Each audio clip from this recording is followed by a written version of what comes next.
Là, vous devez m'entendre mieux. Bonjour, mesdames et messieurs. Geneviève, tout le monde m'entend? Fais-moi un signe de tête. Oui, on vous entend. Parfait. Bienvenue aux journées annuelles de santé publique et particulièrement à cette journée dont le titre est Lutter contre la stigmatisation pour une pratique de santé publique plus inclusive. Dr Tam a fait référence d'ailleurs à la stigmatisation dans son propos il y a quelques minutes à peine. On tombe dans un sujet vraiment de très grande actualité qui a été fort populaire puisque notre salle est pleine. C'est une activité thématique très, très courue. Nous regrettons d'avoir dû refuser des personnes, mais sommes très heureux de vous savoir évidemment si nombreuses et nombreux à cette journée thématique des journées annuelles de santé publique. Le public d'aujourd'hui, le public visé était très large, des professionnels de santé publique, des gestionnaires, qu'ils soient du domaine du palier local, régional ou national. Nous avons aussi invité des partenaires intersectoriels, des gens qui travaillent bien sûr dans le domaine de l'inclusion et de la solidarité sociale, des organisations non gouvernementales, des milieux communautaires, des milieux municipaux. L'activité aujourd'hui est accessible en anglais, donc en traduction simultanée. To access the English translation of the conference, click Interpretation at the bottom of your screen and select English as the language. If you would prefer to hear the interpreted language only, click Mute Original Audio. Nous avons, pour m'assister dans cette tâche d'animation ce matin, nous avons des collaboratrices de l'Agence de santé publique du Canada, Kalika et Geneviève Gariepi. Merci Adi et Geneviève de m'assister. Elles vont s'occuper du clavardage, du chat et s'assurer du bon déroulement de l'ensemble des activités de ce matin. Un mot sur la reconnaissance territoriale. Comme nous sommes en mode virtuel à travers le Canada, nous vous invitons à prendre un moment pour reconnaître le territoire de l'endroit où vous vous situez. En santé publique, nous sommes bien placés pour comprendre l'impact déterminant que le territoire a sur la santé des Autochtones. En effet, le territoire est au cœur de l'identité et du mieux-être de nombreuses familles, communautés et nations autochtones. Nous vous invitons à consulter la carte interactive à native-land.ca qui vous permettra d'identifier le territoire autochtone sur lequel vous êtes situé. Ali et Geneviève vont afficher d'ailleurs pour que vous puissiez avoir accès à ce lien. Le thème de notre journée thématique sur la stigmatisation nous mène aussi à réfléchir sur la stigmatisation à laquelle font face les populations autochtones du Canada et l'important rôle que la santé publique doit jouer dans les processus de réconciliation avec les Premières Nations, les Inuits et les Métis.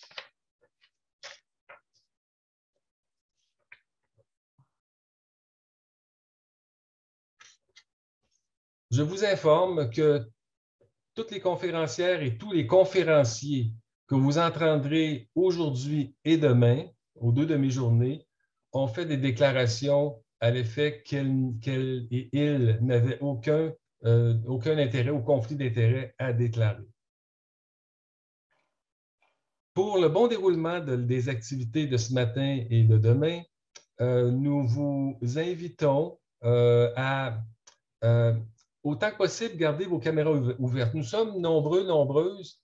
Il n'est pas nécessaire qu'on soit tous branchés en caméra, mais pour sentir la vie, la présence, pour les conférenciers, conférencières, pour l'animateur, bref, aussi avoir un accès visuel à des visages, c'est quand même apprécié et ça donne le dynamisme que nous souhaitons malgré l'absence de contact physique pour une activité évidemment entièrement en virtuel. Il est possible d'inscrire votre nom correctement dans l'application Zoom. Parfois, les noms sont raccourcis ou incomplets. Pour modifier votre nom, vous devez cliquer sur les 3 premiers points en haut à droite de votre image dans Zoom. Puis choisir renommer, la fonction renommer, puis écrire votre nom et le nom ou l'acronyme de votre organisation et choisir OK. Voilà. L'activité est enregistrée Cet enregistrement sera disponible sur la plateforme de l'événement JASP et aussi sur YouTube. Tous les PowerPoints que vous verrez seront disponibles sur le site des JASP après l'événement. Quelques autres consignes concernant la prise de parole ou la façon de poser les questions.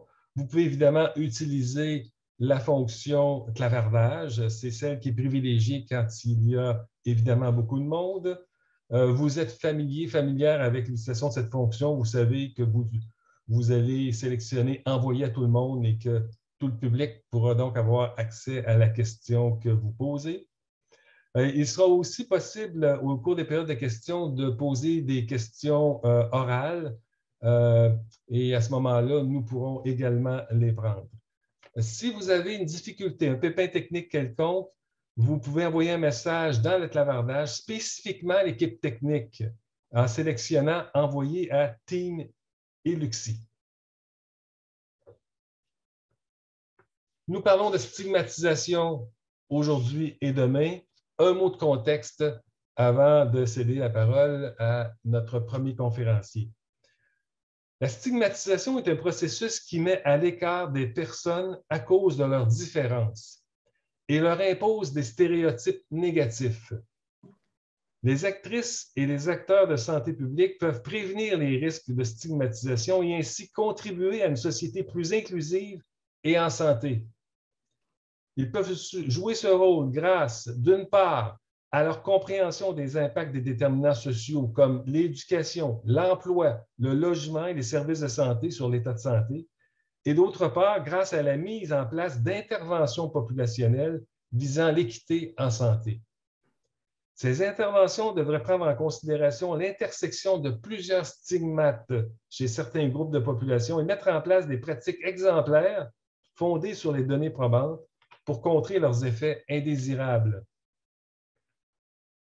L'objectif général de notre journée, la journée que nous partageons ensemble, la journée thématique en 2 demi-journées, on appelle au JASP des journées thématiques, permettre aux participants d'intégrer dans leur milieu de travail des pratiques de santé publique inclusives et qui contribuent à minimiser la stigmatisation.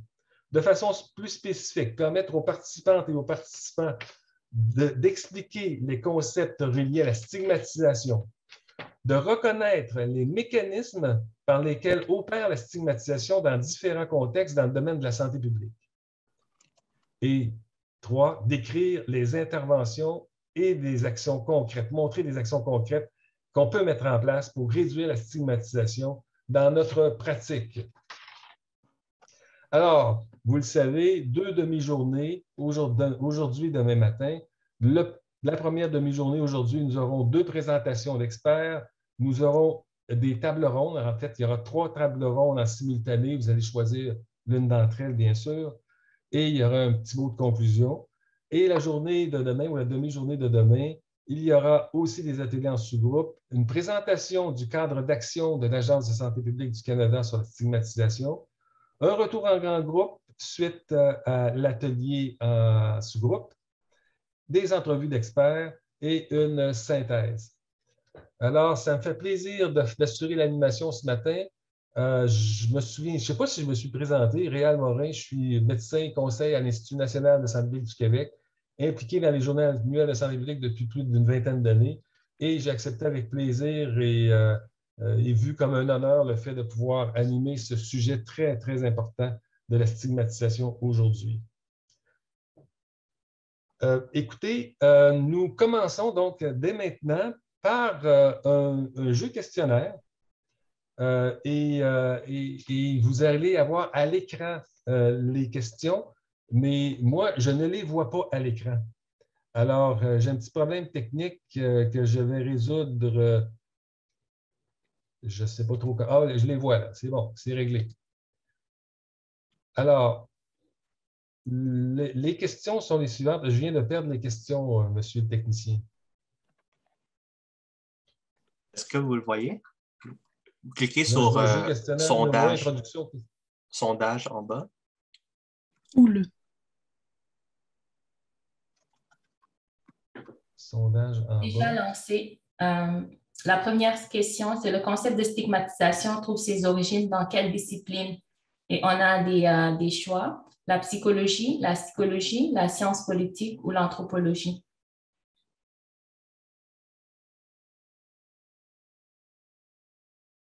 Il y a Ali, merci de prendre le relève.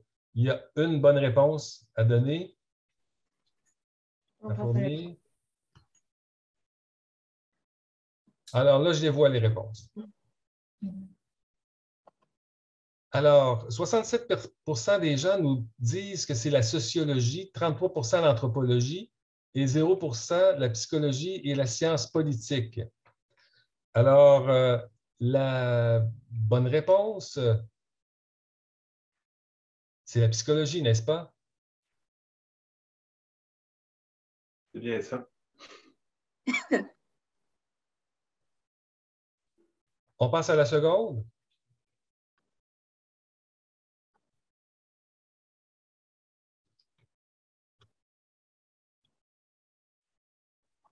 L'intersectorialité trouve ses origines dans quel domaine ou discipline? La promotion de la santé. Je vais juste vous arrêter ici, Réa, parce que ça, c'est le deuxième jeu questionnaire qui va avoir lieu un peu plus tard. OK, d'accord, excusez-moi. Non, ça va. Alors, Donc, il faut répondre aux 3 questions pour pouvoir ensuite partager les résultats. Donc, je vous invite à lire les 3 questions, laisser les gens répondre, puis ensuite, on va pouvoir regarder les résultats tout le monde ensemble. Alors, est-ce qu'on remet les 3 questions? Elles sont à l'écran. Donc, on peut maintenant voter pour les 3 questions. Oui. Moi, je ne les vois pas. La deuxième question, l'origine de l'utilisation du concept de stigmatisation en santé publique est liée à quel concept particulier? Et on a plusieurs choix de réponse. La lutte au tabagisme, l'épidémie de VIH-Sida, la lutte à l'obésité et la consommation de substances illicites. Juste vous mentionner qu'il n'y a personne qui les voit à l'écran. Est-ce que vous êtes certain de les avoir partagés? Effectivement, parce que moi non plus, François Pourvois à Laval, moi non plus, je ne les vois pas. On va les partager une fois que tout le monde a fini de répondre. Donc, la dernière question. On ne peut pas répondre. On ne peut pas répondre. On n'a pas les questions du tout. Madame, on ne peut pas répondre, on ne les voit pas. OK. Est-ce qu'on peut les lancer alors? Normalement, elles sont lancées. Donc, Ouais. ce que je suggère de faire, c'est regarder dans l'onglet en bas sondage, quiz ou poll en bas de votre écran. Vous devriez voir, si vous êtes sur un iPad ou sur un mobile, ça se peut que ce soit en haut aussi. Oui, moi, je les vois en tout cas. Oui. Les questions. En fait, c'est que la bande inférieure n'apparaît pas. Elle est aux 3/4 cachée sur mon écran à moi.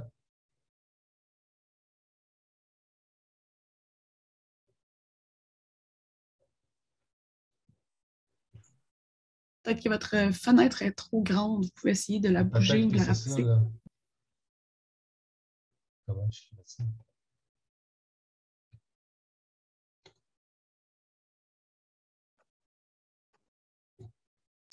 Il y a quelqu'un qui nous donne une piste de solution. Si vous avez répondu à la première question et cliquez sur « Envoyer », ça se peut que vous n'ayez plus accès aux autres questions. Donc, soyez sûr, dans le fond, quand vous répondez aux questions, de ne pas cliquer sur « Envoyer » tout de suite.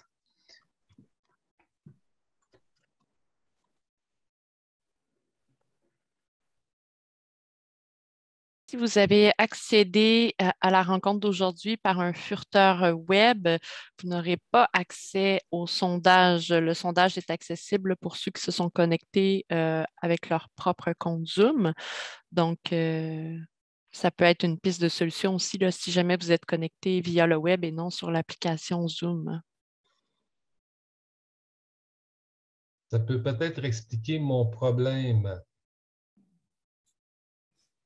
Parce que là, je n'ai plus accès non plus. Je ne vois plus la diapo non plus d'invitation à répondre aux questions.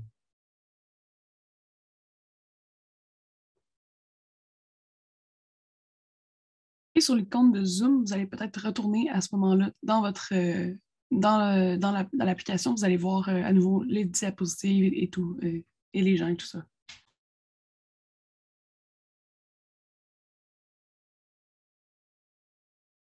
Là, je vais peut-être arrêter le premier sondage avec les 3 questions parce qu'il y a quand même une bonne partie des participants qui ont répondu. Comme ça, on va pouvoir voir les réponses. Excellent.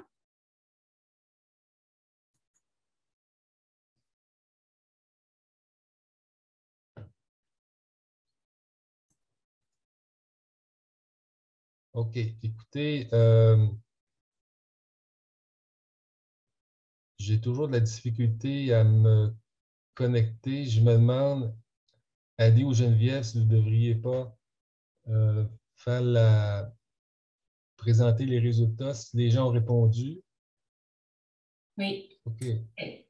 Est-ce que vous voyez les réponses aux questions?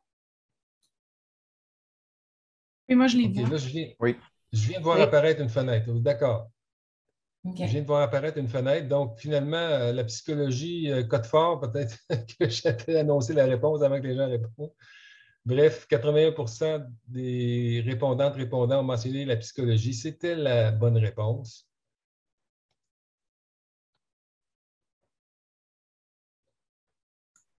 Écoutez, je viens de perdre encore la diapo.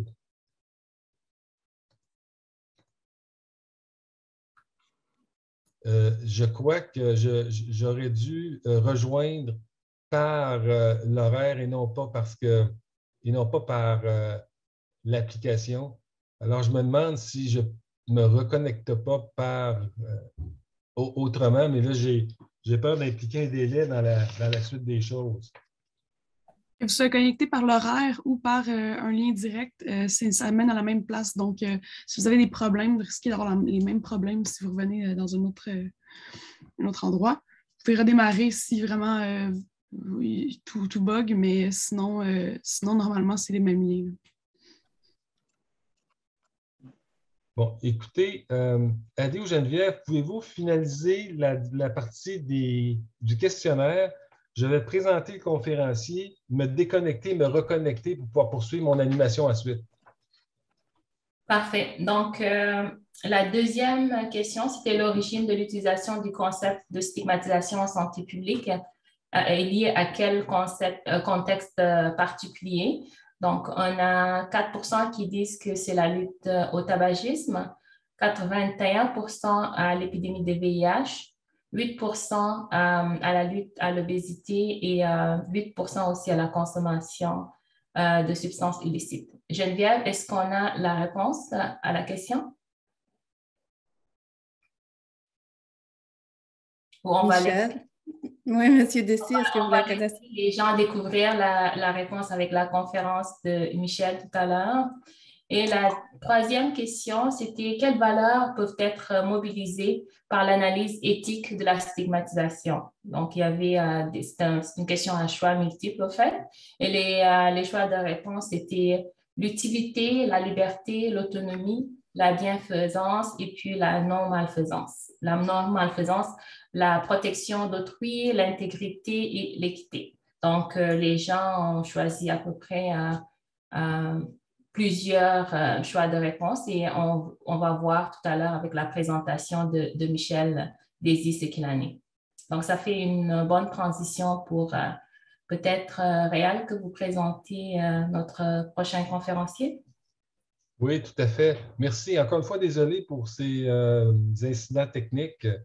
Merci de votre compréhension. Alors, nous poursuivons. Nous avons le plaisir et l'honneur d'accueillir M. Michel Désy, qui va nous faire une présentation dont le titre, c'est « L'introduction aux concepts fondamentaux reliés à la stigmatisation ». Michel Désy possède un doctorat en philosophie de l'Université de Montréal. Il est conseiller spécialisé en éthique à l'Institut national de santé publique du Québec depuis 2010.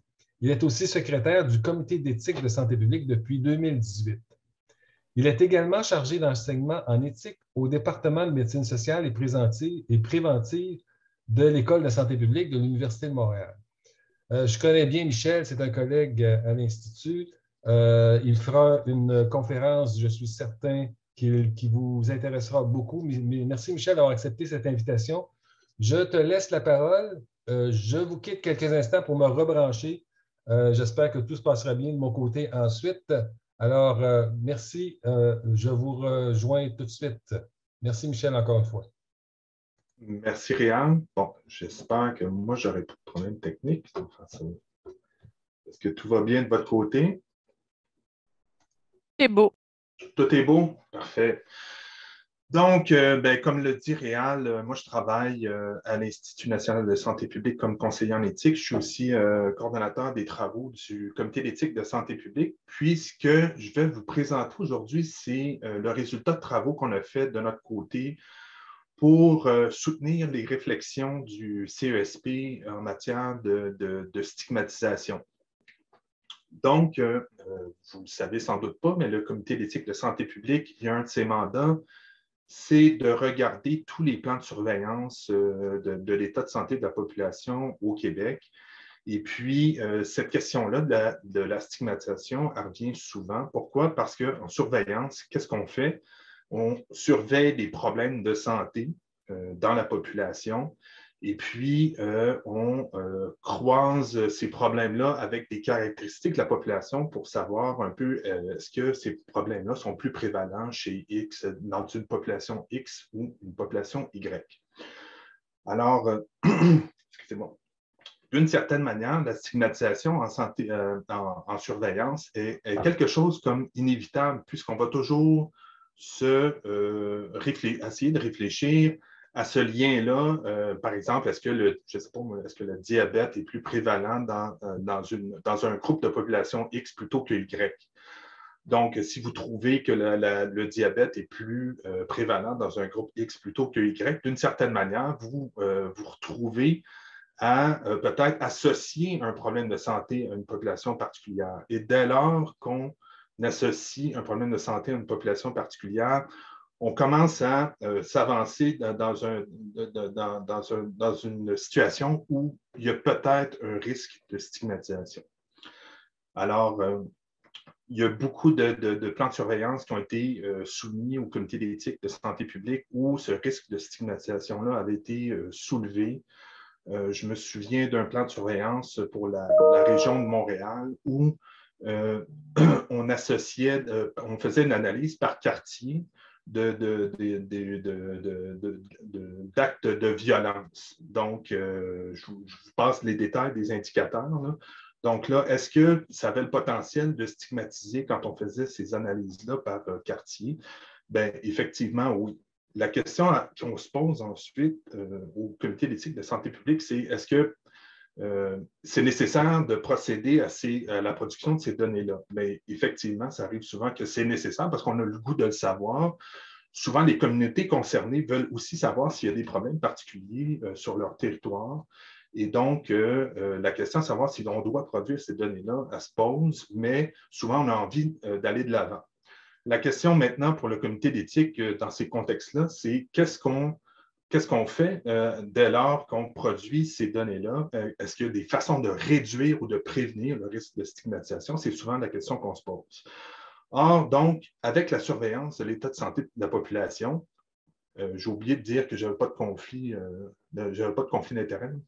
Donc, justement, dans le cas de la surveillance, souvent, le risque de stigmatisation est en quelque sorte inévitable et la question qu'on se pose, c'est comment on peut le réduire. Donc, ce que je vais vous dire là aujourd'hui, c'est très santé publique, c'est très lié à ce qu'on fait comme travail de notre côté. J'oserais dire même, puis c'est des exemples que je vais utiliser parfois, en santé publique, la stigmatisation, c'est peut-être quelque chose qu'on fait d'une façon volontaire, je dirais entre guillemets. On peut penser au cas, puis je vais l'utiliser souvent, pas parce que je pense que c'est une bonne idée, mais parce que ça aide à la réflexion. C'est souvent ce genre de cas-là qui nous est soumis pour stimuler pour régler des problèmes, parce que les gens qui font ça ne savent pas trop comment se situer par rapport à ces problèmes-là. Parfois, on le fait d'une façon, je dirais, volontaire. Pensons à la lutte au tabagisme. Donc, dans la lutte au tabagisme, on a beaucoup parlé de la dénormalisation du tabagisme. Et donc, dans ce contexte-là, est-ce qu'on peut dire que la stigmatisation, c'est quelque chose de justifiable?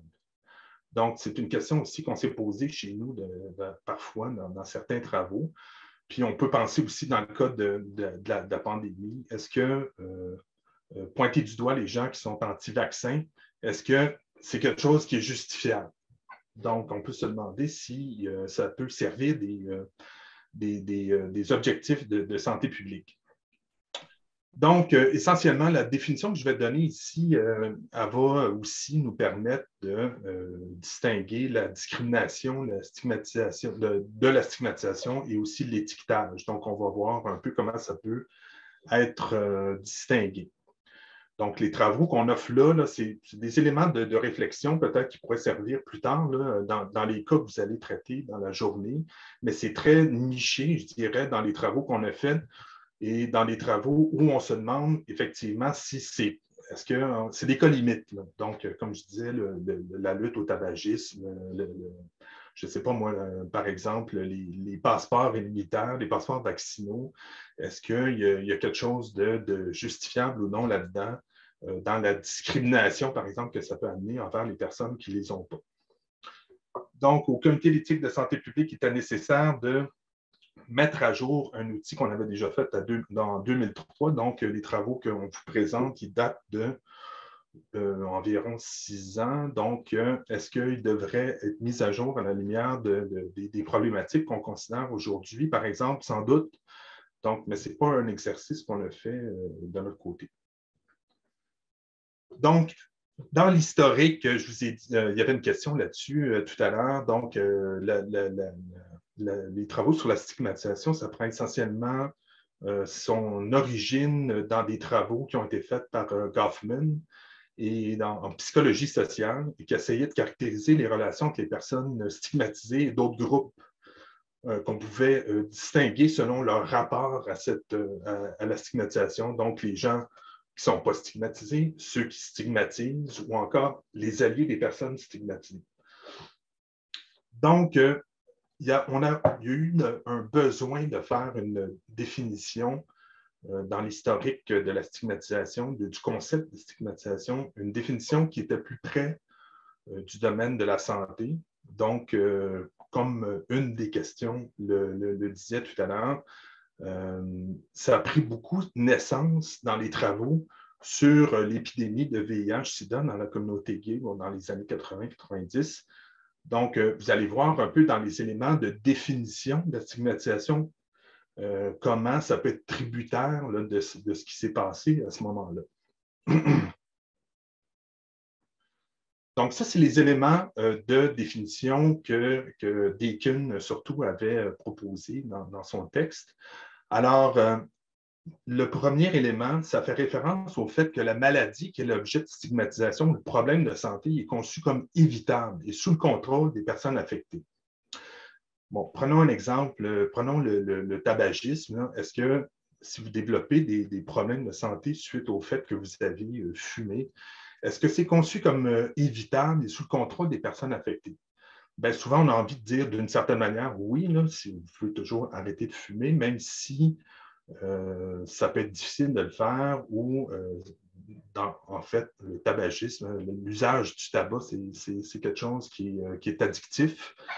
Donc, mais quand même, quand on essaie de définir là, la stigmatisation, est-ce qu'on se retrouve devant un problème de santé qui est conçu comme évitable? Est-ce que le comportement qui a causé la maladie ou qui est associé à des problèmes de santé est perçu comme immoral ou digne d'une forme ou d'une autre de réprobation? Bien, si on reprend encore une fois l'exemple de nos fumeurs, bien, on peut dire que oui, d'une certaine manière, aujourd'hui, c'est fortement pointé du doigt ou digne de réprobation le fait de fumer des cigarettes.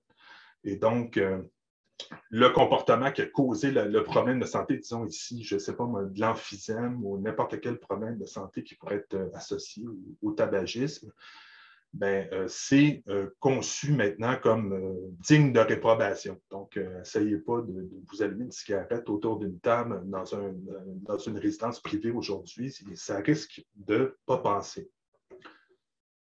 Donc, les personnes visées sont associées à un groupe socialement différencié. Si on reprend l'exemple du tabagisme, c'est pas tout à fait clair. On sait que les gens qui font usage du tabac sont souvent plus défavorisés que les autres. Et donc, d'une certaine manière, on pourrait dire qu'ils font partie d'un groupe socialement différencié. Dans le cas du VIH-Sida, c'était assez clair là, que on avait affaire à un groupe qui était justement différencié. Les personnes sont blâmées pour leur maladie, elles en sont considérées comme étant responsables. Alors, cet élément de blâme-là, c'est aussi quelque chose qui est important dans la définition de la stigmatisation selon ce qu'on a fait de notre côté. Alors, donc, on les pointe du doigt, on les blâme pour les problèmes qu'elles ont causés. Par exemple, en ce moment, on pourrait se demander si on revient à l'exemple des gens qui refusent de se faire vacciner contre la COVID. Est-ce qu'on devrait les tenir responsables du fait qu'elles développent la maladie? Est-ce qu'on devrait les blâmer ouvertement? Donc, c'est peut-être ça qu'on fait un peu en filigrane là, quand on considère leur cas. Enfin, les personnes voient leur statut social diminuer et subissent différentes formes de désavantages, que la stigmatisation soit réelle, anticipée ou perçue. Donc, là, dans ce cas-ci, c'est clair que, je reprends encore mon exemple des fumeurs, les gens subissent différentes formes de désavantages. Évidemment, aujourd'hui, c'est très difficile de fumer dans des lieux publics ou dans des endroits où il y a un risque que la fumée puisse affecter d'autres personnes que le fumeur lui-même. Et donc, dans ce cas-là, d'une certaine manière, on subit un désavantage, c'est-à-dire qu'on nous interdit de faire cette pratique-là en public. Alors ça, c'est les éléments de définition qu'on retrouve chez Deakin. Vous pouvez les utiliser pour essayer de voir dans d'autres cas si ça s'applique ou non, ou ça peut être utilisé pour voir c'est quoi le degré de risque de stigmatisation qui est associé à un problème et à une population en particulier. De notre côté, au Comité d'éthique de santé publique, on s'est posé la question de savoir c'est quoi les dimensions éthiques sous-jacentes au problème de stigmatisation.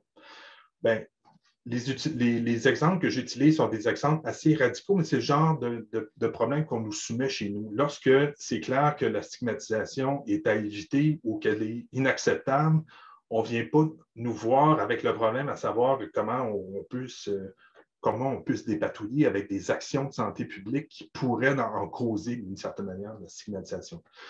Donc, de notre côté, c'était important de faire ressortir ces dimensions éthiques-là parce que ce qu'on peut voir des fois, c'est qu'il y a des valeurs en tension sous ce problème-là.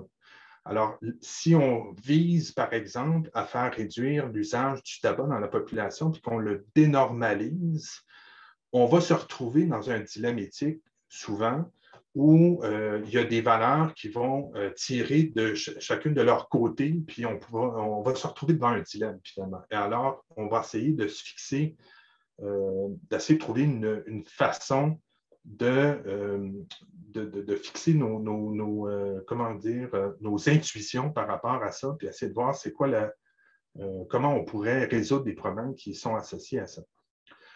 Donc, la première dimension, comme on l'a vu dans la définition tout à l'heure, c'est la responsabilité, l'autonomie des personnes visées. Donc, dans le cas des fumeurs, est-ce qu'on peut dire que les personnes sont autonomes par rapport à leur usage du tabac? Mais d'une certaine manière, oui, mais jusqu'à un certain point, évidemment, puisque le tabac est une substance qu'on considère comme addictive. Donc, c'est une des dimensions de la chose qui est à considérer ici. La non-malfaisance et le respect, c'est aussi une autre chose qui est à considérer. C'est souvent les valeurs auxquelles on pense quand on pense à la stigmatisation, c'est-à-dire que c'est quelque chose qu'on doit absolument éviter.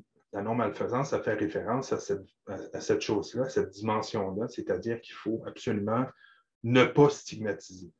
Mais dans des cas comme les fumeurs, est-ce qu'on considère comme la stigmatisation comme quelque chose qui est justifiable? C'est ça la question qu'on peut se poser ici. Et donc, le fait de pointer du doigt ces personnes-là, est-ce que ça va être suffisant? Est-ce que ça va être quelque chose qu'on va considérer comme étant justifiable? Le tort à autrui, c'est aussi une autre dimension éthique ici qui est à considérer. Par exemple, est-ce que lorsque on considère les cas des fumeurs, est-ce que le fait de protéger des tierces personnes, est-ce que c'est quelque chose qui est important à considérer? Évidemment, oui, dans notre cas. Donc, c'est aussi une dimension éthique qu'on va faire ressortir si elle est présente. Évidemment, dans certains cas, cette dimension-là n'est pas là. Évidemment, lorsque on considère la stigmatisation, on parle beaucoup de la question de l'équité et des inégalités sociales de santé. Donc, lorsque certains groupes font l'objet de stigmatisation, on peut être en train de renforcer des inégalités préexistantes ou de tout simplement faire des accros à l'équité entre les personnes. Et donc, quel est le poids de cette valeur-là dans le problème qu'on essaie de régler, qu'on essaie de considérer? C'est quelque chose qu'il faut regarder aussi. Et enfin, l'amélioration de l'état de santé de la population. Donc, si, encore une fois, je reprends mon exemple du tabagisme, si on considère que de dénormaliser le tabac, de stigmatiser d'une certaine manière les fumeurs, ça peut contribuer au fait qu'ils vont arrêter de fumer. Donc, jusqu'où les actions qu'on va poser peuvent améliorer l'état de santé de ces populations-là. Donc, vous voyez qu'il y a comme des dimensions éthiques qui peuvent se retrouver en tension dans les cas où on est dans des exemples où c'est plus difficile d'en juger du caractère justifiable ou non de la stigmatisation. Donc, de façon un peu plus poussée, ça revient un peu à ce que je disais tout à l'heure. Donc, les impacts négatifs de la stigmatisation sur la santé et le bien-être des personnes concernées pourraient-ils être importants? Il y a eu un débat dans une certaine littérature en éthique de la santé publique à savoir si on pouvait utiliser la même approche face à l'obésité qu'on avait utilisée à propos du tabagisme. Donc, la question ici, c'est est-ce que les personnes qui sont visées par ces actions-là, est-ce qu'ils vont en subir des conséquences négatives très importantes ou excessivement importantes ou peu importantes?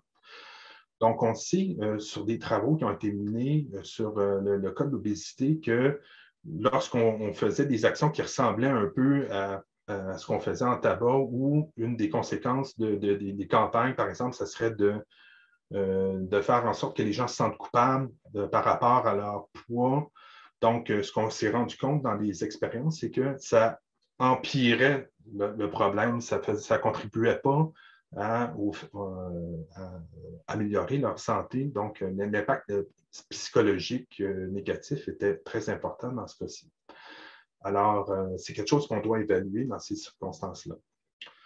Donc, les stéréotypes associés aux groupes à risque de stigmatisation sont-ils sévères? Risquent-ils en conséquence de leur causer certains préjudices, comme par exemple l'atteinte à leur image personnelle, la marginalisation, l'exclusion sociale, la discrimination?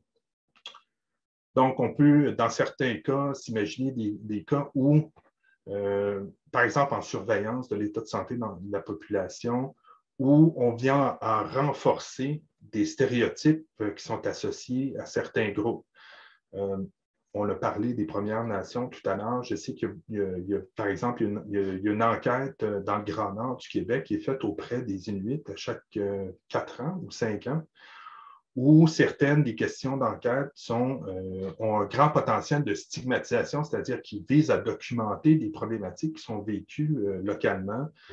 Et puis, dans ce cas-là, il y a effectivement un risque assez important que les données qui seraient récoltées par ces enquêtes-là renforcent certains stéréotypes. Or, comment on peut faire pour régler ce genre de problème-là? Mais dans le cas, par exemple, de ces cycles d'enquête-là, les communautés locales sont au centre de la cueillette, puis sont au centre du projet.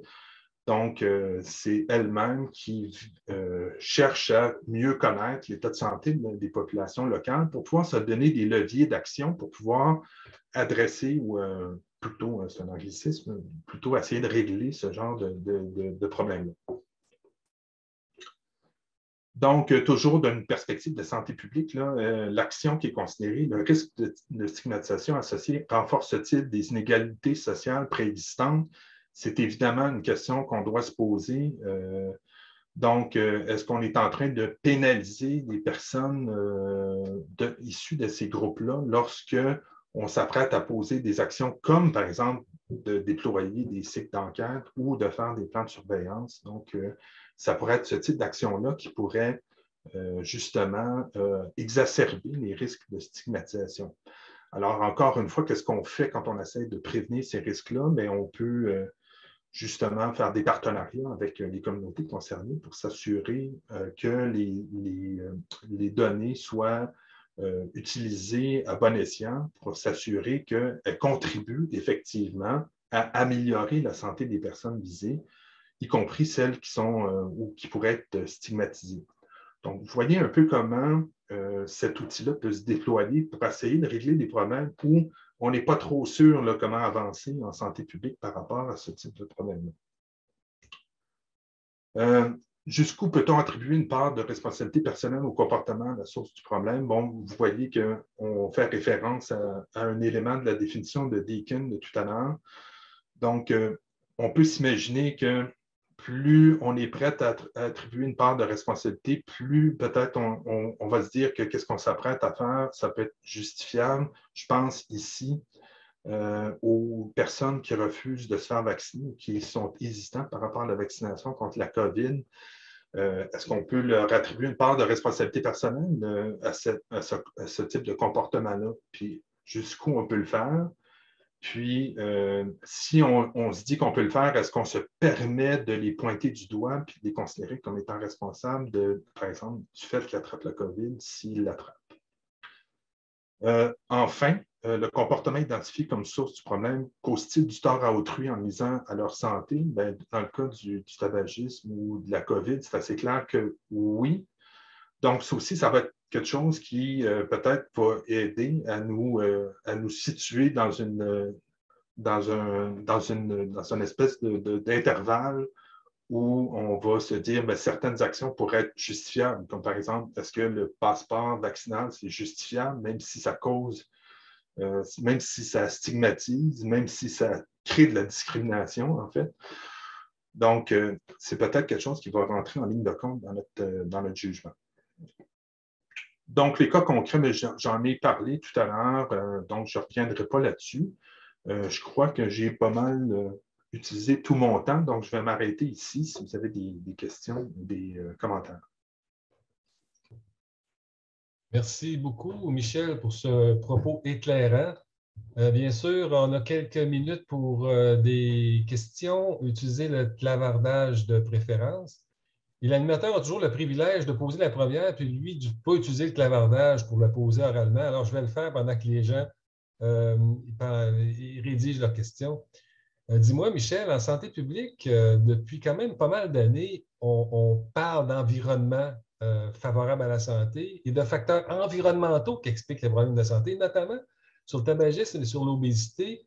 Essentiellement, on considère que les environnements obésogènes sont une cause importante et que les environnements qui ont été en fait, le manque d'encadrement du tabagisme a expliqué pendant des décennies l'épidémie qu'on a connue. Et finalement, c'est par les politiques publiques et le resserrement énorme qu'on a fait en tabagisme qu'on a pu finalement arriver à des bons résultats. Mais bref, ma question est la suivante. Est-ce que nous communiquons assez en santé publique sur l'importance des facteurs environnementaux et des environnements, notamment politiques, pour bien faire comprendre que nous ne sommes pas, nous, comment dire, des communicateurs de responsabilité individuelle. Et pourrions-nous faire mieux? Bien, ça, on pourrait faire mieux. Je pense qu'on peut toujours faire mieux, c'est sûr. Je pense que ça met le doigt, par contre, sur un problème particulier qui peut être illustré là, par cette réflexion-là qu'on a faite au comité d'éthique, c'est-à-dire, bien, effectivement, on doit considérer ces problèmes-là dans un tout.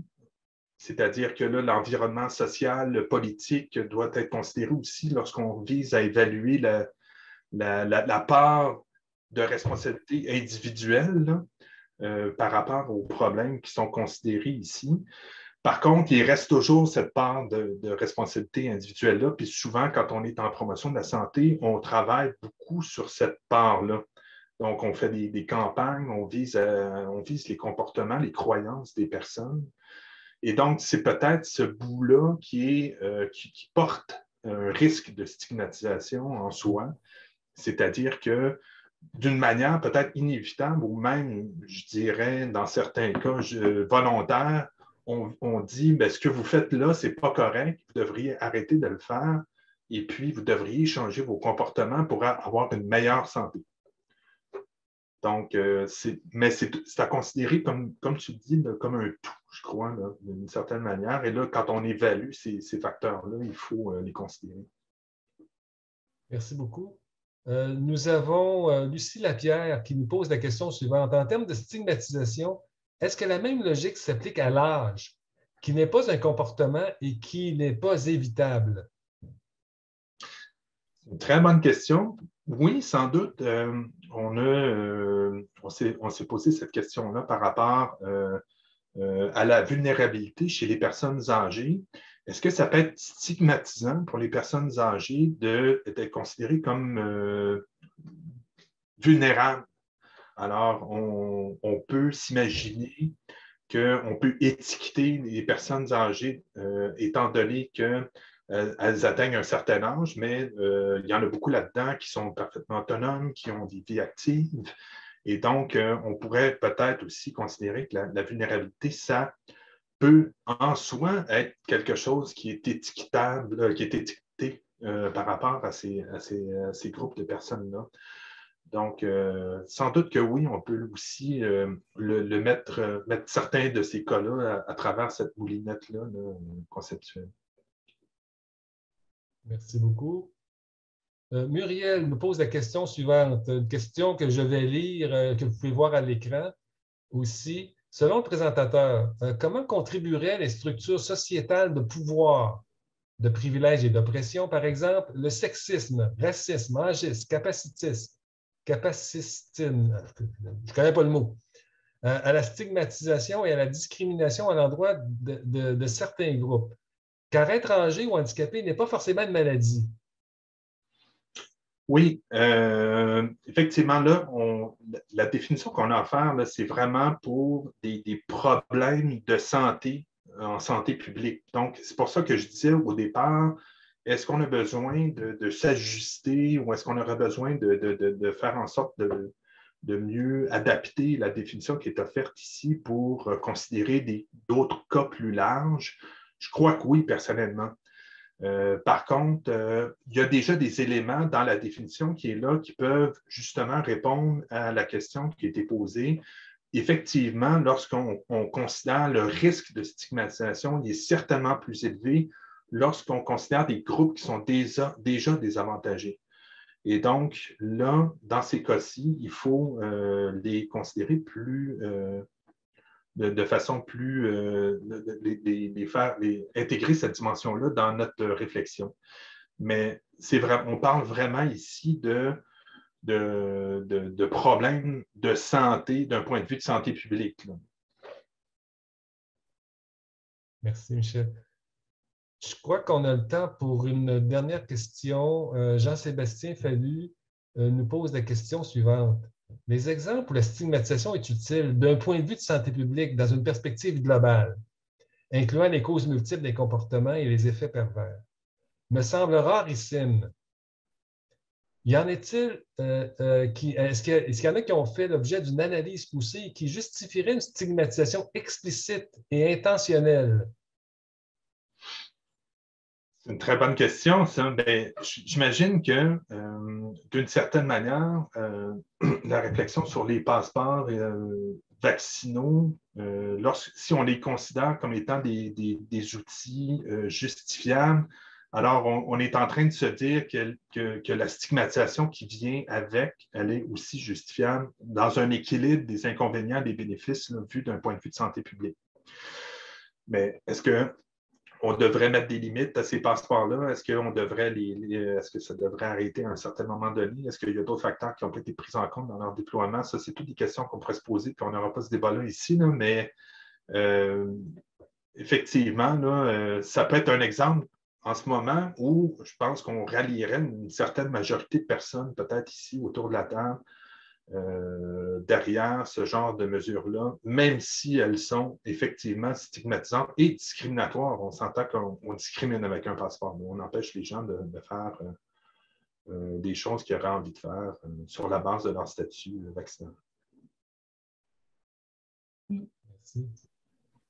Ali, Geneviève, nous serions normalement en devoir de franchir une autre étape. Je sais qu'il y a eu d'autres questions sur le chat et est-ce que vous me donnez le droit d'en prendre d'autres ou on poursuit selon l'horaire prévu? Je n'ai pas pu voir tout ce qui se passait, mais il y a beaucoup d'actions sur le chat. On peut peut-être prendre une dernière question avant de passer à la présentation suivante. D'accord. Là, évidemment, en gardant mon attention sur le propos de Michel, je n'ai pas pu tout lire ce qui y arrivait. D'après ce que je peux voir, la question qui suivrait est une question de Sophia. Oui. Alors, nous allons prendre la question de Sophia comme dernière question. Comment peut-on justifier la surveillance continue du poids corporel, de l'indice de masse corporelle, alors que le poids lui seul n'est pas un indicateur de santé et que le fait d'avoir un poids élevé n'a pas d'impact sur la santé d'autrui? C'est une très bonne question. Je ne suis pas sûr que je suis la personne à qui la poser, cette question-là. Peut-être que si la mesure est plus bonne ou elle comporte plus d'inconvénients que d'avantages, on devrait la laisser tomber. C'est tout ce que je pourrais dire là-dessus. Je ne suis vraiment pas un expert sur des questions d'obésité et ce genre de trucs-là. Peut-être, Réal, tu as peut-être une meilleure idée que moi, en fait. Mais je veux pas En fait, en fait, selon moi, ça pose toute la question des données de surveillance qui permettent d'établir des liens entre des déterminants comportementaux ou autres et des états de santé qui permettent des comparaisons nationales et internationales. On utilise ce genre d'indicateur-là beaucoup à ces fins-là, mais ce n'est pas tant pour porter un jugement personnel. Ce n'est pas fait pour être utilisé nécessairement dans une relation avec une personne dont la santé dépend d'un ensemble de facteurs, que de pouvoir faire, d'après moi, des comparaisons, pouvoir suivre l'évolution dans le temps du poids moyen de la population, par exemple. Alors, je ne suis pas non plus un expert fin de ces questions-là, mais oui, bien sûr, je pense que quand on communique en santé publique des données de population et qu'on parle de gens qui fument et de gens qui fument qui sont peut-être dans telle catégorie sociale ou telle autre, ou de gens qui ont des excès de poids et d'obésité, le mot même pose un défi de communication. Oui, on est souvent à risque de tenir des propos stigmatisants. Donc, merci. C'est pour ça qu'on disait que des fois, quand on fait de la surveillance, la stigmatisation est en quelque sorte inévitable. Ouais. Donc, c'est très difficile pour certaines problématiques de les suivre adéquatement sans que ça vienne avec, d'une certaine manière, sans qu'on soit pris avec le problème, d'essayer de prévenir ce risque-là ou de le réduire au maximum. Merci. Merci beaucoup, Michel, de ta présentation très, très intéressante, de ta collaboration à cette journée. Alors, Geneviève, on va imiter ton geste et on va applaudir virtuellement notre collègue Michel Désy. Nous avons un deuxième jeu questionnaire cette matinée. Je ne sais pas si j'aurai les mêmes problèmes qu'à la première, j'espère que non. Le but de ce deuxième questionnaire, c'est de tester certaines connaissances sur l'intersectionnalité et ainsi mettre la table pour la présentation du deuxième conférencier. Alors, la même chose qu'un peu plus tôt, il y aura 3 questions qui vont apparaître à l'écran. Et pour les 3 questions, on choisit la meilleure réponse. On aurait quelque chose comme 2 minutes pour répondre, réfléchir à nos réponses. Alors, moi, je vois à l'écran la première question. L'intersectorialité trouve ses origines dans quel domaine ou discipline?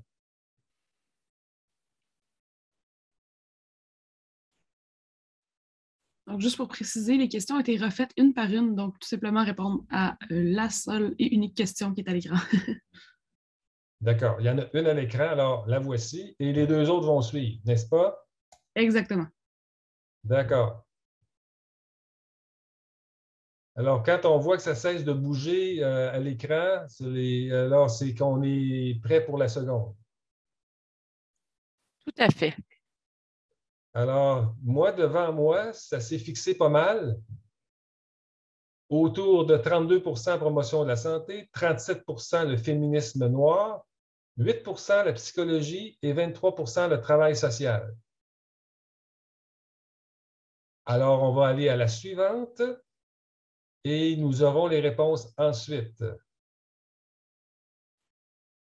Alors, la suivante. Parmi les affirmations suivantes sur l'intersectionnalité, laquelle est vraie? Une seule réponse. L'intersectionnalité avance que pour combattre la stigmatisation, et là, moi, je ne vois pas le reste. Je vais lire les voyez l'énoncé. OK, je vois. Pour combattre la stigmatisation, il faut réunir plusieurs disciplines ou secteurs. Première. Deuxième, l'intersectionnalité est une théorie selon laquelle le sexisme est la forme de stigmatisation la plus dommageable pour les communautés. Et la troisième, l'intersectionnalité est un cadre conceptuel qui permet de mieux comprendre que les individus et les groupes sont influencés par de multiples systèmes de marginalisation ou de pouvoir. Alors, ça bouge encore un peu à l'écran, mais très, très nettement, on a une prépondérance pour la troisième réponse, à savoir que l'intersectionnalité est un cadre conceptuel qui permet de mieux comprendre que les individus et les groupes sont influencés par de multiples systèmes de marginalisation et de pouvoir. C'est complet pour la deuxième question.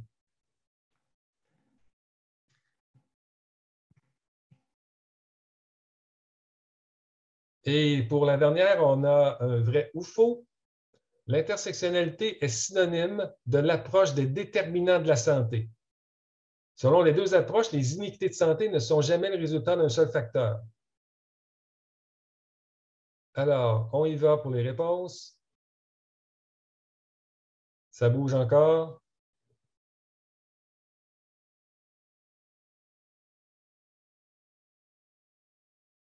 Et on a autour des 3/4 des répondants, 73 mon écran, qui disent vrai à cet énoncé et 27 qui répondent faux.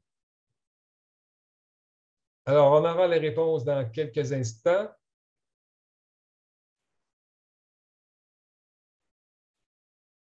On partage les résultats.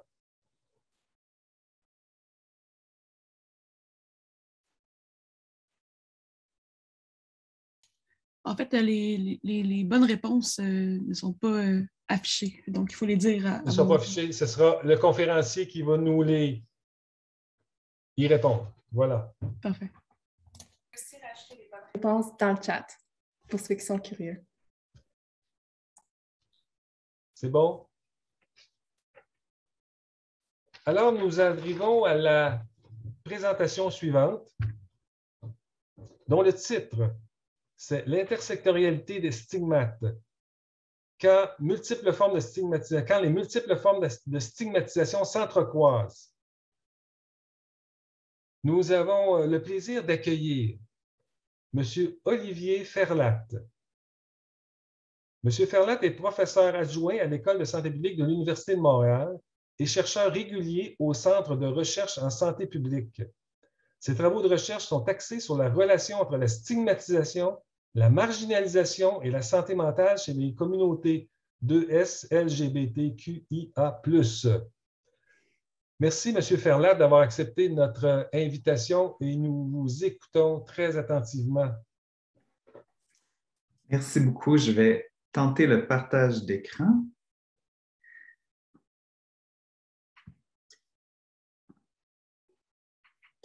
Donc, merci beaucoup d'introduction. C'est vraiment un grand plaisir pour moi d'être là aujourd'hui et d'entamer une discussion tellement importante sur la lutte contre la stigmatisation. Je voudrais remercier Geneviève Gariepi et Kadika pour leur leadership dans l'organisation de cette journée, puis pour m'avoir invité aujourd'hui. Elles m'ont donné la tâche d'introduire le concept d'intersectionnalité des stigmates. Donc, c'est ce que je vais faire dans les prochains 20 minutes. J'ai hâte d'échanger avec vous là, après ma présentation, mais aussi là, au cours des deux prochains jours. Alors, comme l'a mentionné Réal, les chercheurs et les professionnels de la santé publique ont un rôle vraiment important à jouer dans le processus de décolonisation et de réconciliation avec les peuples autochtones, puisque les pratiques et politiques liées à la colonisation ont créé d'importantes inégalités en santé chez les peuples autochtones du Canada et un peuple qui continue à faire face à de la stigmatisation, mis vraiment en évidence là, récemment par la mort de Joyce Echequan. Une première étape dans ce processus de décolonisation est de reconnaître l'histoire des territoires des peuples autochtones où l'on présente nos travaux et on fait notre recherche. Alors, c'est pour ça qu'aujourd'hui, je veux commencer ma présentation par souligner que moi, aujourd'hui, je suis situé sur Tiohtià:ke, qui est le territoire de la nation Kanien'kehá:ka, un territoire où différents peuples autochtones ont interagi bien avant l'arrivée des colonisateurs. Donc, si vous voulez en apprendre plus, sur la colonisation et la réconciliation, je vous invite à consulter le site du Centre national pour la vérité et la réconciliation. Aussi, je viens de terminer ce week-end le livre très important de Michel Jean, Le vent en parle encore. Là, si jamais vous voulez en apprendre plus sur l'histoire des pensionnats autochtones, je vous considère cette lecture fortement. Avant de lancer dans la théorie, les concepts, qui peuvent nous sembler des fois un peu abstraits, je voulais vraiment commencer aujourd'hui ma présentation en vous lisant une citation d'une étude que je suis en train de conduire en ce moment qui vise à comprendre l'expérience des jeunes d'ES LGBTQIA+, donc les jeunes de la diversité sexuelle et de genre, qui vivent avec des problèmes de santé mentale et qui consomment du cannabis. Dans cette étude, on demande aux participants de prendre des photos de leur expérience et après, ils viennent de discuter de leurs photos dans une entrevue. Et là, où on peut déterminer plein de thèmes intéressants dans l'entrevue. Donc, ici, vous voyez une photo qui avait été prise par une participante. Mais je vais vous lire une citation qui, je pense, aide à situer un peu la conversation d'aujourd'hui. Je pense qu'il y a une profonde incompréhension en ce qui concerne les populations LGBTQ+, qui vivent des microagressions, de la discrimination et qui font face aux différentes forces d'oppression aussi. Puis les impacts que ça peut avoir sur la santé mentale, sur le bien-être et même sur la santé physique dans beaucoup de cas. C'est un manque d'information, c'est un manque d'éducation, c'est un manque de compréhension des réalités qui sont vécues. Et je pense qu'effectivement, ça a tendance à créer et à participer à la présence d'une nouvelle stigmatisation au niveau de la consommation, puis au niveau de la santé mentale. Et je pense aussi que c'est présent chez beaucoup de professionnels aussi. Ce qui fait en sorte qu'il y a une partie de la population justement marginalisée qui ne se sent pas à l'aise d'aller chercher des services ou qui est toujours dans l'anxiété quand elle va chercher des services, ce qui n'est pas normal. On ne devrait pas être stressé d'aller voir son médecin. On ne devrait pas être stressé d'aller voir un psychologue. Au contraire, on devrait se sentir encouragé. Donc oui, effectivement, il existe des stigmas. Il existe des stigmas. Ce qui est évident vraiment dans notre étude, c'est que la stigmatisation à laquelle font face nos participants prend multiples formes. Comme on voit ici, il y a l'identité LGBT, la santé mentale, le choix de consommer du cannabis, souvent pour alléger des symptômes de santé mentale dans un contexte où les services sont limités. Pour certains participants, ce n'est pas évident dans cette citation-là, mais on voit beaucoup qu'il y a de la discrimination par rapport à leur âge, puisque c'est des jeunes entre 15 et 24 ans. Et pour certains qui sont racisés, bien, ils font face aussi à du racisme. Et ces stigmates sont présents dans le système de santé, comme est mis en évidence cette citation, limitant leur accès aux soins de santé. Le constat de notre équipe pour l'instant, c'est qu'on ne peut pas vraiment isoler et comprendre l'expérience des jeunes si on s'attarderait seulement à une forme de stigmatisation parce que ceux-ci s'entrecroisent et le résultat de ces chevauchements ont des conséquences vraiment importantes sur la santé et le bien-être de notre population d'intérêt ici. Ce qui nous amène aujourd'hui à parler de l'intersectionnalité des stigmates, un concept émergent dans la littérature pour décrire comment, comme dans notre étude Canapix, la convergence et le chevauchement de plusieurs identités stigmatisées affectent la population, mais aussi leur accès au système de santé. Souvent, quand on parle de stigmatisation, on va s'attarder à une seule forme de stigmatisation sans tenir compte que ceux-ci existent en relation avec d'autres formes de stigmatisation. Aussi, c'est important de prendre compte que quand on parle aussi de population, on a tendance aussi en santé publique à souvent traiter des populations vraiment homogènes sans comprendre que dans les populations chez lesquelles on étudie, bien, il y a souvent plusieurs identités que les individus avec qui on travaille, soit en recherche ou dans le milieu de la pratique, ont plusieurs identités. Certaines de nos identités peuvent nous donner des privilèges et d'autres nous donnent des avantages. Comme moi, aujourd'hui, je me présente, je suis un homme gay, blanc, de la classe moyenne, donc j'ai un désavantage. Je pourrais faire face à de la stigmatisation par rapport à mon orientation sexuelle, mais en même temps, j'ai beaucoup de privilèges dus à mon genre, mon identité raciale et aussi ma classe sociale. Donc, l'intersectionnalité des stigmates est une manière plus holistique de penser à la stigmatisation qui tient compte de la réalité des expériences de stigmatisation qui sont vraiment complexes. Donc, ce n'est pas, ça essaye d'interroger vraiment la complexité plutôt que de simplifier la façon dont on voit la stigmatisation. Aussi, souvent, quand on parle de stigmatisation, il faut faire attention de ne pas voir les groupes avec lesquels nous travaillons comme des victimes vraiment passives de la stigmatisation. Ce sont les groupes marginalisés qui sont souvent au front de la lutte contre la stigmatisation, ce qu'une perspective intersectionnelle peut nous permettre de mettre de l'avant. Donc, le concept d'intersectionnalité des stigmates nous vient d'un domaine d'études qui s'appelle l'intersectionnalité, à ne pas confondre avec l'intersectorialité, un autre concept vraiment important en santé publique. L'intersectorialité, lui, nous demande de comprendre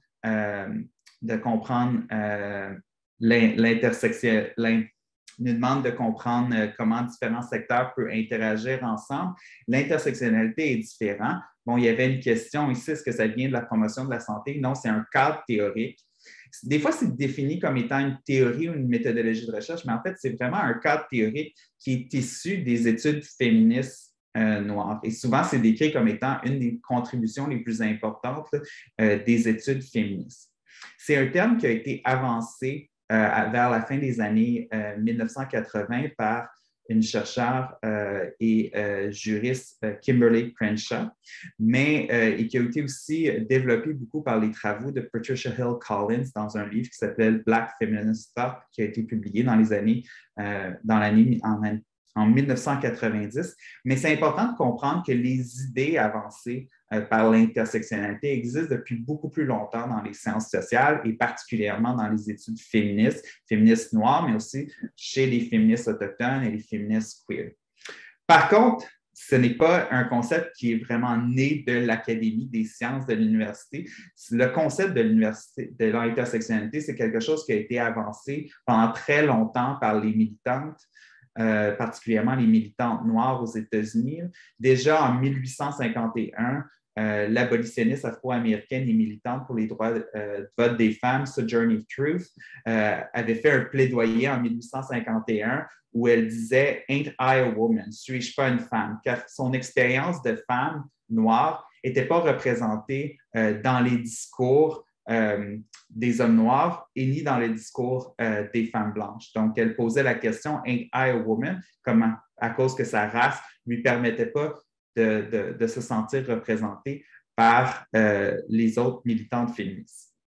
Depuis son développement dans les études féministes, l'intersectionnalité a voyagé à travers d'autres disciplines. Donc, maintenant, on voit un intérêt pour l'intersectionnalité en sociologie, mais aussi en santé publique, en psychologie, en travail social. Donc, c'est toujours difficile de définir l'intersectionnalité car il existe vraiment plusieurs définitions dans la littérature. Je vais vous donner la définition de Olena Inkevsky qui offre la suivante. L'intersectionnalité favorise une compréhension des êtres humains telle que façonnée par l'interaction de différents aspects identitaires, par exemple la race, l'ethnicité, le sexe, la classe, la sexualité, la géographie, l'âge, l'handicap, le statut migratoire, la religion. Ces interactions se produisent dans un contexte de systèmes et de structures de pouvoir connectés, les lois, les politiques, les gouvernements d'État, les unions politiques, économiques, les institutions religieuses. Et grâce à de tels processus, des formes interdépendantes de privilèges et d'oppression façonnées par le colonialisme, l'impérialisme, le racisme, l'homophobie, le capacitisme et le patriarcat sont créées. OK, grosse définition, mais en bref, qu'est-ce que ça avance? C'est que les iniquités de santé ne sont jamais le résultat d'un seul facteur, mais résultent de l'intersection de différents facteurs sociaux, de relations de pouvoir et d'expérience. Donc, pour nous aujourd'hui qui s'intéressent à la stigmatisation, ceci veut dire que l'on ne peut pas comprendre une seule forme de stigmatisation sans s'intéresser aux autres, car elles s'entrecoupent, interagissent et ainsi façonnent l'expérience des populations de façon simultanée. Plusieurs métaphores et tentatives de visualiser l'intersectionnalité ont aussi été proposées dans la littérature. Par exemple, une qui est très populaire, c'est l'intersection de routes, où chaque route représente une forme d'oppression qui se croise, où les individus, les populations se retrouvent à l'intersection. Moi, la métaphore que je préfère, c'est celle du gâteau, parce que je suis gourmand, qui a été proposée par Lisa Boleg dans un article scientifique qui s'appelle Once I've Blended the Cake.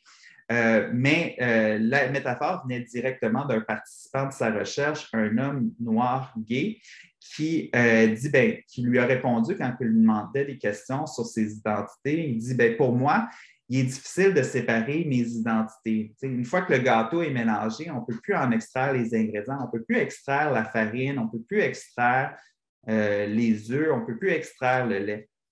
Donc, similairement, quand on fait face à des individus et des situations et des populations, on ne peut pas en extraire un seul aspect de leur identité. On ne peut pas juste extraire la race, la sexualité, puis oublier le reste, et le reste qui forme le gâteau. Je pense que c'est une métaphore très importante en santé publique parce que les chercheurs et les acteurs en santé publique ont souvent tendance à s'attarder à un seul ingrédient. Donc, c'est-à-dire un seul facteur, un seul déterminant, une seule forme de stigmatisation sans tenir compte vraiment du gâteau. Donc, en quoi l'intersectionnalité est-elle différente de l'approche des déterminants sociaux? Après ma base, c'est vrai, les deux approches peuvent sembler vraiment similaires. C'est un cadre avec lequel vous êtes sûrement tous vraiment familiers. Les deux approches s'intéressent aux conditions de vie et à l'influence de multiples facteurs sociaux. Par contre, on peut dire que l'intersectionnalité offre un cadre un peu plus sophistiqué afin de comprendre la complexité des facteurs sociaux influençant la santé et la relation entre ces facteurs. En effet, l'intersectionnalité est de plus en plus adoptée par les chercheurs particulièrement, car elle permet d'adresser plusieurs limitations et critiques de l'approche des déterminants sociaux.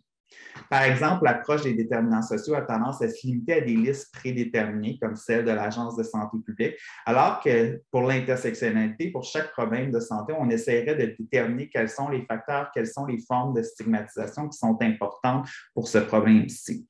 L'approche des déterminants sociaux ne demande pas qu'on s'attarde à la relation entre les déterminants, ce qui est central pour l'intersectionnalité.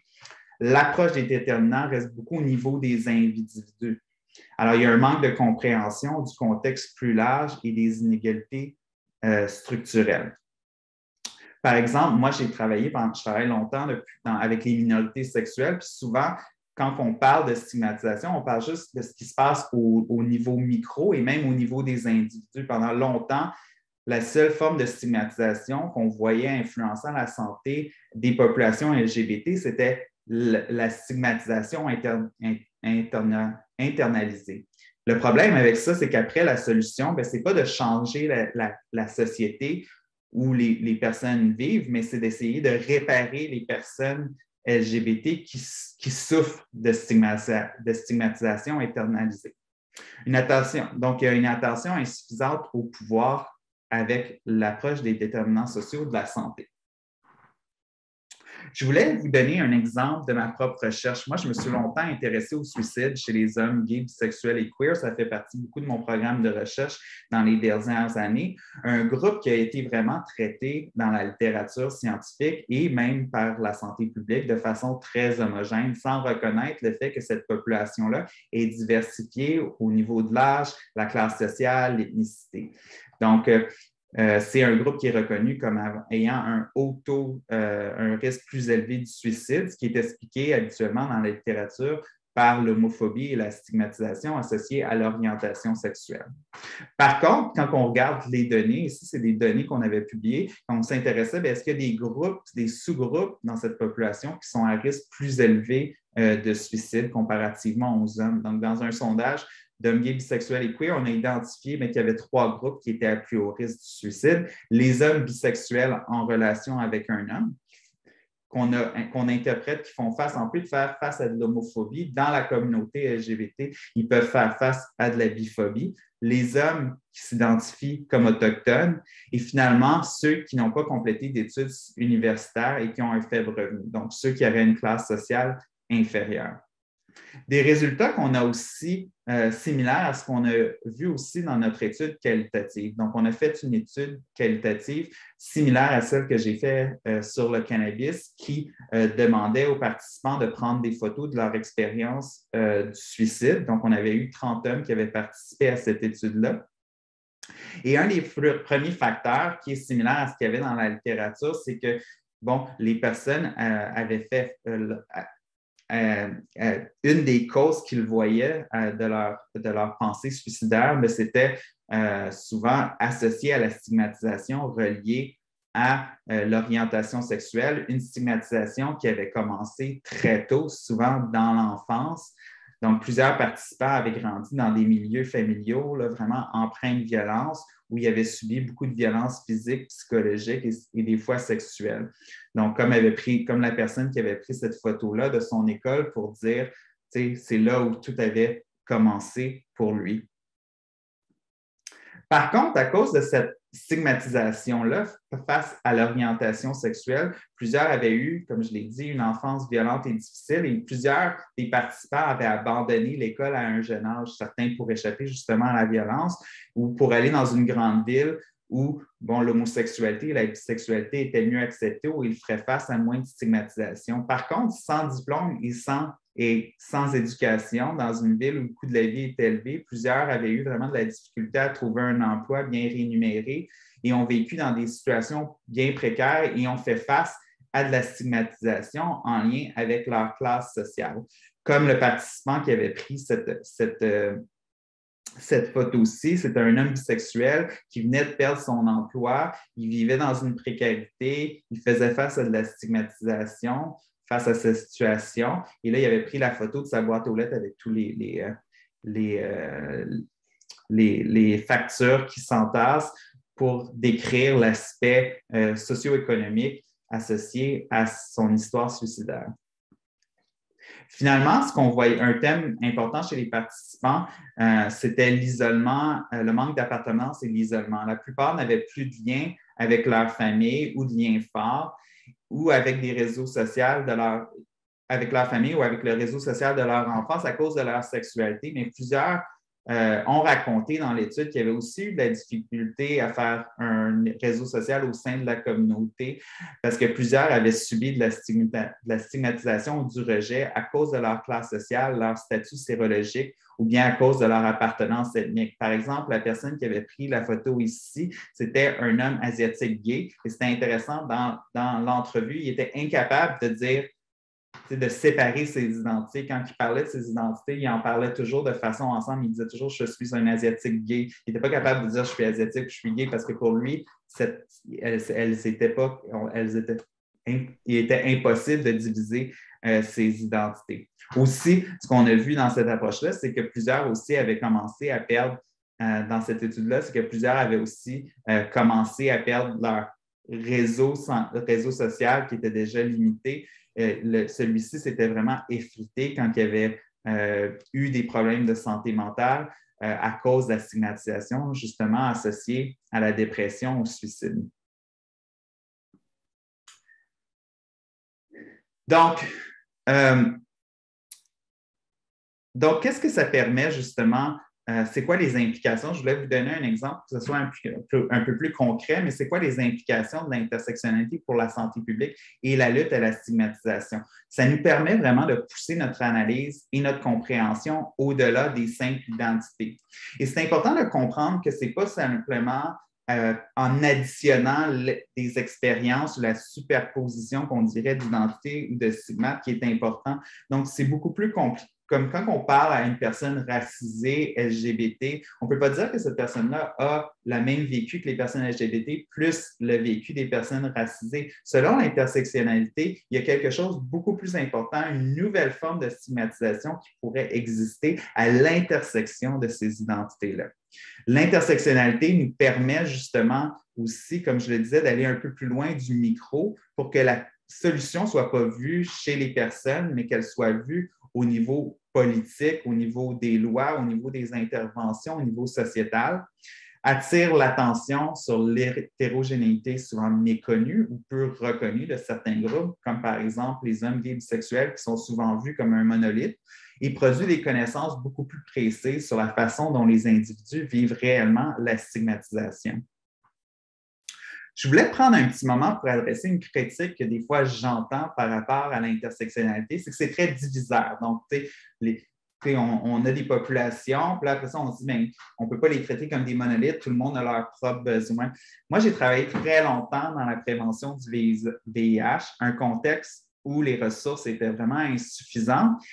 Et ce qui se passait, et ce que j'ai un peu honte d'avoir participé d'une certaine façon comme intervenant dans le milieu, c'est que les différentes associations et les groupes communautaires participent à ce que certains appellent l'Olympique des oppressions. Chacun essaie de démontrer que sa population sur laquelle il travaille est la plus opprimée, celle la plus vulnérable et celle qui devrait recevoir le plus d'attention et de ressources. Donc, au lieu de nous attaquer à la source du problème, le sous-financement de la prévention du VIH à cause de la sérophobie, l'homophobie, le sexisme, la xénophobie, bien, on s'attaque entre nous puis on essaie de toujours démontrer que nous, on est plus vulnérables, que notre population est plus vulnérable qu'un autre. Un cadre intersectionnel peut nous aider à sortir de cette olympique de l'oppression, car elle peut nous encourager à la formation de coalitions stratégiques en différents groupes confrontés à la stigmatisation. Parce qu'il est évident dans ce cadre, c'est que l'on ne peut pas effacer une stigmatisation sans en effacer une autre. On ne peut pas lutter à une seule forme de stigmatisation, car quand on tourne notre attention au système, et aussi que quand on tourne notre attention au système, certaines interventions peuvent être faites qui peuvent bénéficier plusieurs groupes stigmatisés en même temps. Donc, au cours des 2 prochains jours, mon invitation, parce que je sais qu'on va parler de différentes formes de stigmatisation, c'est vraiment d'essayer d'éviter justement cette olympique des oppressions et de réfléchir comment on peut mieux travailler ensemble afin d'enrayer simultanément l'homophobie, la transphobie, le racisme, le capacitisme, le classisme, le sexisme.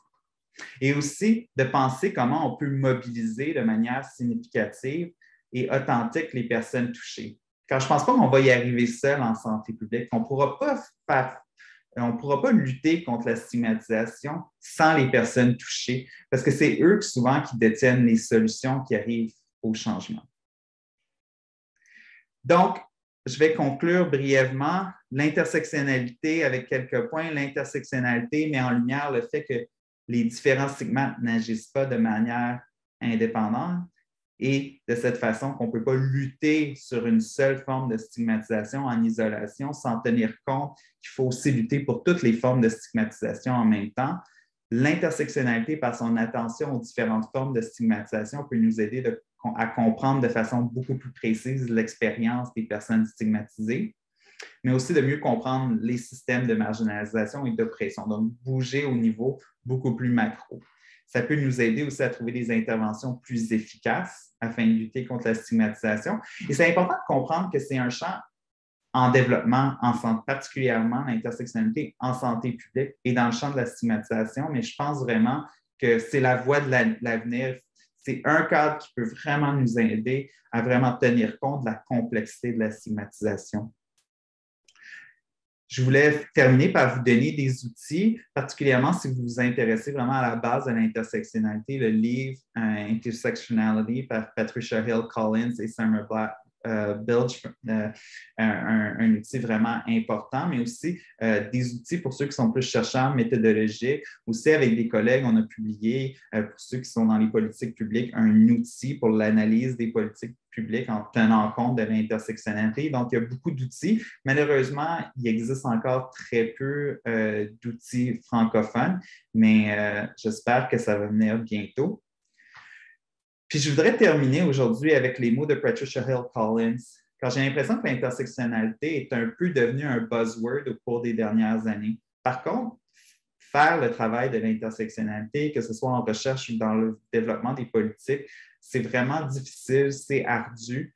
Ça demande qu'on tienne en compte de beaucoup de facteurs. Donc, Patricia Hill Collins dit l'intersectionnalité n'est pas glamour, c'est un travail important car la vie de plusieurs en dépend.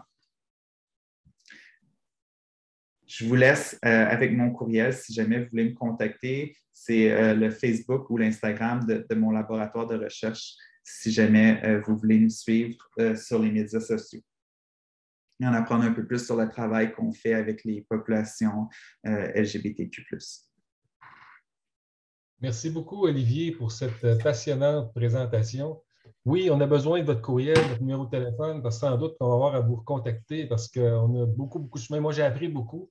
L'intersectionnalité, ce n'est pas un mot qui fait partie de mon vocabulaire de santé publique. On parle depuis des décennies de déterminants sociaux de la santé. Nos programmes ne passent jamais à côté de l'importance d'intervenir pour réduire les écarts entre les groupes sociaux sur la base des déterminants sociaux de la santé. Puis je pense qu'on devra introduire cette notion-là, certes un peu complexe pour des gens qui se l'approprient pour la première fois, mais qui est porteuse d'avenir et d'amélioration du bien-être de la santé et de la santé de toute la population, notamment celle qui vit, qui souffre et qui vit les conséquences de la stigmatisation et des stigmates.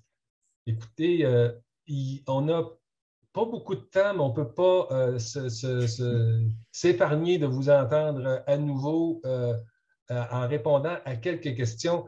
Et là, ça a bougé beaucoup dans le chat. Il y a eu des gens qui, au moment où vous présentiez, ont applaudi au regard de l'intérêt de votre présentation. Je prends celle, attendez un petit peu. J'en ai une que j'ai vue ici, que je vais couper un peu et que je lis en même temps que vous. C'est une question, je ne vois pas très bien le nom non plus, mais écoutez, je pense que c'est de Geneviève, en fait. Considérez-vous que c'est une généralisation de dire qu'en considérant les déterminants sociaux de la santé, c'est plutôt travailler au niveau micro? Agir sur les déterminants, c'est aller au-delà des comportements individuels. Nous savons, par exemple, que les interventions en amont sont celles qui auront le plus grand impact. Bon point. Que direz-vous, Olivier, de ça? Oui, je pense que... Dans un cas, plus macro dans l'autre.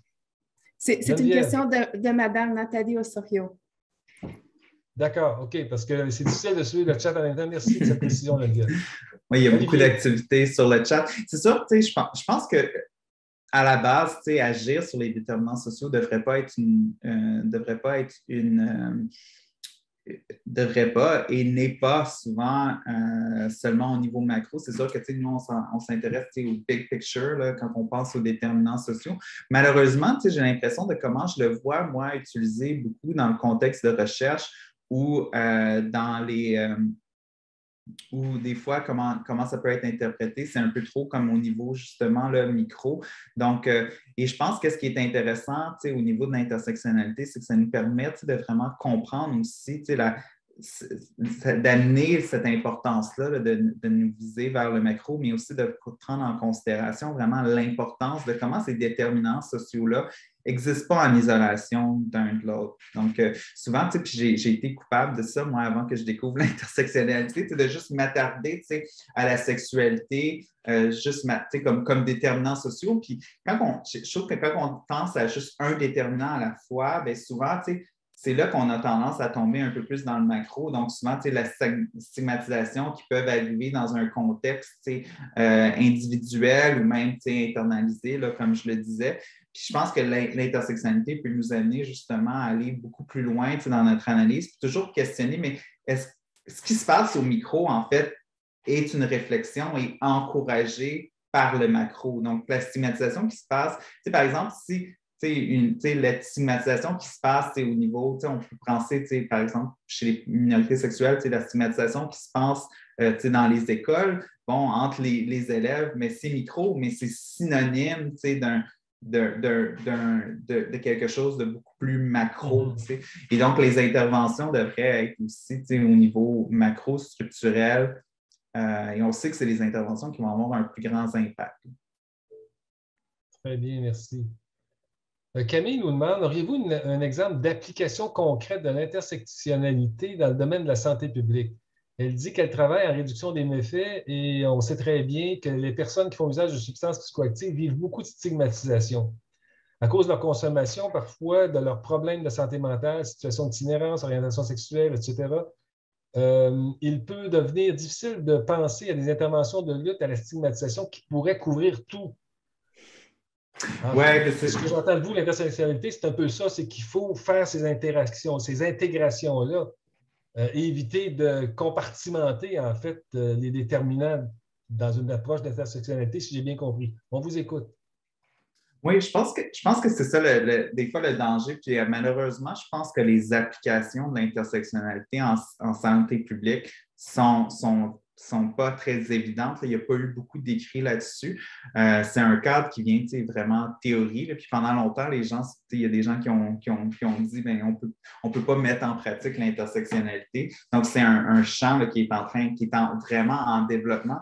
Mais je pense que des fois aussi, c'est ça, on ne peut pas développer une intervention ou une intervention pour chaque possibilité d'intersection qui existe. On ne peut pas, parce que ça serait infini, puis ce n'est pas comme ça qu'on agit en santé publique, mais je pense que c'est quand on développe une intervention puis un programme, c'est s'assurer que les barrières associées à plusieurs aspects identitaires on s'attarde à ces facteurs-là. Donc, ça nous permet des fois de vraiment penser, quand on développe une intervention, je pense, est-ce que ça pourrait émettre des barrières pour certaines personnes? Et aussi, mais des fois, ça peut être intéressant aussi de savoir que des fois, en fait, dans la lutte au VIH, par exemple, on a regardé souvent, c'était très identitaire. Donc, les besoins des hommes gays, les besoins des travailleurs du sexe, les besoins des immigrants. Mais en fait, il y avait beaucoup de besoins. Quand on s'attarde, quand on arrête de regarder vraiment juste une identité à la fois, puis on pourrait s'attarder aux besoins, mais on peut se rendre compte qu'en fait, il y a des besoins très transversaux à laquelle on pourrait s'adresser, puis qu'on n'aurait pas besoin de peut-être une intervention ou un champ d'intervention pour chaque identité.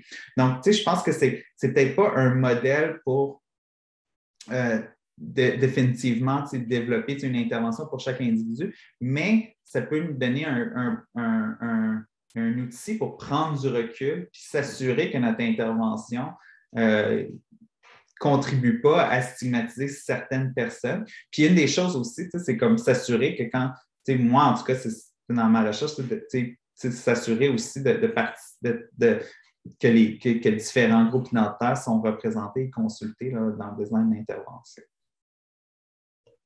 Merci beaucoup, Olivier. On va certainement vous recontacter parce qu'on aura besoin d'en savoir plus. Nous avons des références que nous consulterons, mais c'est un gros défi, l'intégration de cette notion d'intersectionnalité.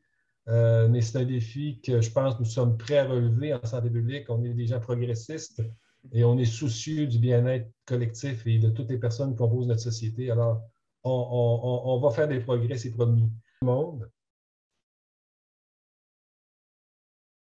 Alors, nous sommes à la dernière partie de cette première demi-journée sur la stigmatisation. Ce sera une occasion pour vous de participer dans le cadre d'ateliers et d'avoir l'occasion d'approfondir des différents aspects de la stigmatisation et de la stigmatisation. Donc, les tables rondes qui sont en simultané, il y aura 3 tables rondes qui vont vous présenter des exemples de stigmatisation à travers différents contextes de santé publique. Donc, la table ronde numéro 1 sur la stigmatisation au contexte de pandémie. Les participantes et participants à cette table ronde-là vont entendre des panélistes qui sont expertes sur la stigmatisation en lien avec les substances, l'utilisation des substances, les personnes âgées et les personnes en situation d'itinérance. Table ronde 1.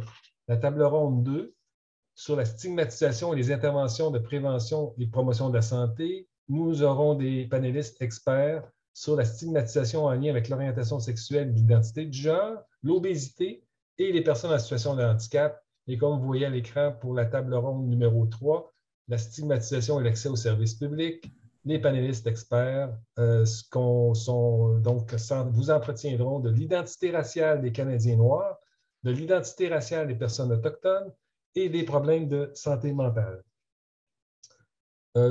Vous donc choisissez l'une ou l'autre de ces tables rondes et nous nous retrouvons à 11h27 pour un mot de la fin de cette première demi-journée et un petit mot d'annonce de la deuxième demi-journée qui aura lieu demain matin. Bonjour tout le monde. J'espère que vous avez apprécié vos activités au sein des tables rondes. J'ai participé à la deuxième salle et c'était fascinant, passionnant d'entendre nos 3 conférencières, conférenciers. Écoutez, nous sommes au terme donc de cette première demi-journée. Merci à tous ceux et toutes celles qui ont, comme conférenciers et conférencières, participé, à ceux et celles qui ont posé des questions, qui ont été actifs dans le clavardage, et pour votre attention à vous tous et à vous toutes. Alors, demain, 9h50, nous avons un rendez-vous pour la poursuite de l'activité. Il y a une séance plénière qui précède à 8h30, comme ce fut le cas ce matin. Je vous rappelle que les enregistrements des 3 tables rondes seront rendus disponibles après les JASP.